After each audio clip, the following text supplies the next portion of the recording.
speaking from my own lived experience as a queer, Black, immigrant, Muslim woman living in the inner city, for me, intersectionality is not just a theory or a buzzword, it's a radical practice, right? It is one of the biggest functions of racism is that it reduces entire diverse multitudes of Blackness into a monolithic group. And it doesn't allow you the humanity of being nuanced and full of contradictions and layers and texture and the things that make people people. And I think, the best function of intersectionality is that it allows us to think about who's chronically excluded. Okay, who's excluded even when we're talking about diversity and inclusion and access and equity?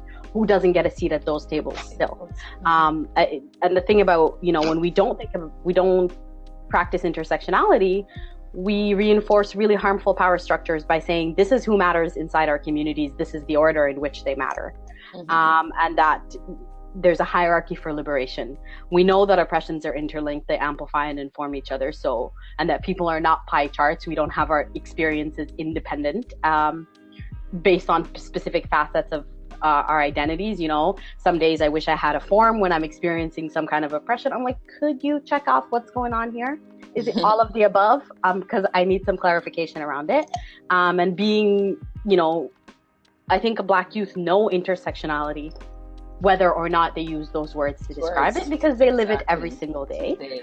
And the thing about a lack of intersectional analysis when we're talking about anti-Black racism is that it robs us of the opportunity to address issues within our communities that Kofi was talking about.